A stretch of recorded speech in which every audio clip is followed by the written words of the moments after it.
Hi everyone, it's Tom Laughlin from the Department of Theater and Dance, and you're looking at two of the most wonderful people I know. On your left is Elizabeth Ruff, who is a junior BFA musical theater major, and on your right, Mr. Rick Detterall, a senior BFA musical theater major. And they are the two leads for our upcoming production of Kiss Me Kate, opening this weekend, Friday, April 23rd. And they're here to do our standard interview. We like to get you to get a chance to see some of our students and have them talk about a little bit of their work. And of course, the first question I'm going to throw at them is, this is not the first time you guys are playing a stage couple, is it? No. We played in your production. That's right. Production of the Rocky Horror Show. That's right. So I recall casting you, and it was like, oh well, I guess I started something, didn't I? How does it feel working together again on this particular show? I love it. I love it. It's like old days. Yeah, it's great because when we first did Rocky Horror, it was both of our first real lead. I mean, I just come in that freshman year. That was my fall semester, so I was really just brand new to SUNY Fredonia, and I just had ensemble and Pippin my freshman year, and so this was my real first role. Yeah, so we spent the whole show rehearsal process, kind of like getting used to each other and feeling each other out. And people know Rocky Horror, you know, that's a show that you definitely need to feel each other out. Yeah. So now coming to Kiss Me Kate as a couple, it was just like, boom, we're ready to go. We know each other's work. We know how we work with one another, and how to feed off of each other, and what works and what doesn't. And so we really were able to develop these characters, I think, a lot fuller and thoroughly than we were with Rocky Horror. So this will almost be like natural to you. Yeah. Oh yeah. We're really in love. Oh, We great. really beat each other up.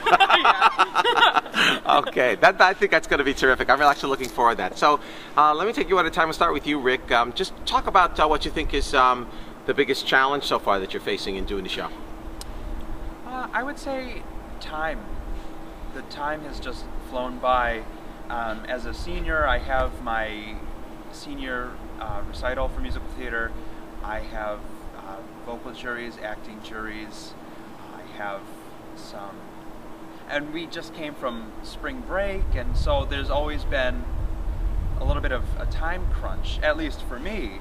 And well, he's got the most lines in the entire show. It's like more than half of your lines are Shakespearean, and that's just a lot to grasp. And it is a little harder for me to do Shakespearean, although I love and respect it dearly.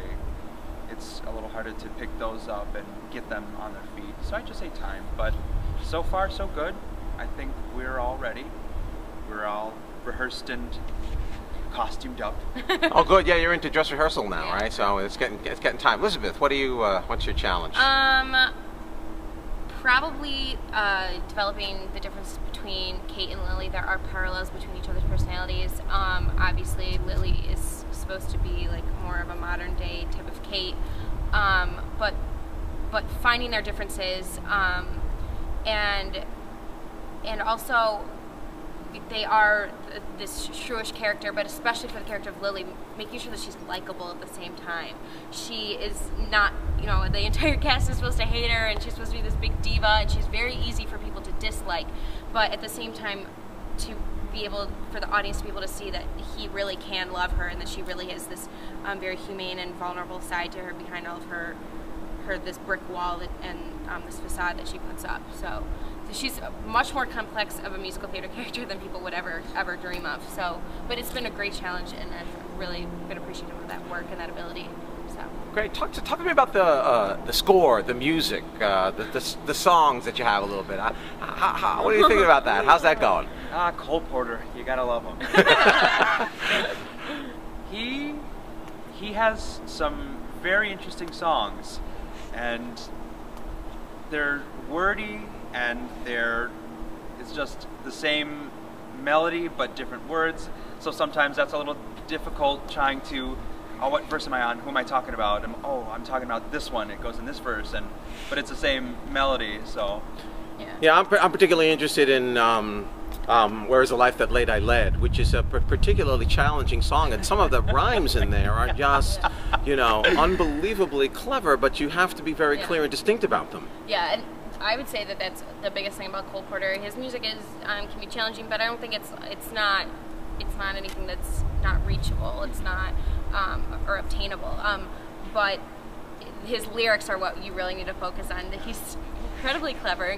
Innuendos cover every single verse, left and right, and to be able, you have to be a smart actor and actress in order to pull those off and really understand what the subtext is and every single thing, and kind of have that glimmer and show that glimmer in every single verse of what I'm really talking about right now, you know, and find that comedy. If you miss a word, you have to really try very hard to get back on track, otherwise you're doomed, because it rhymes, and so if you forget one word and then, you know, have your rhyme next, it doesn't make sense. Yeah.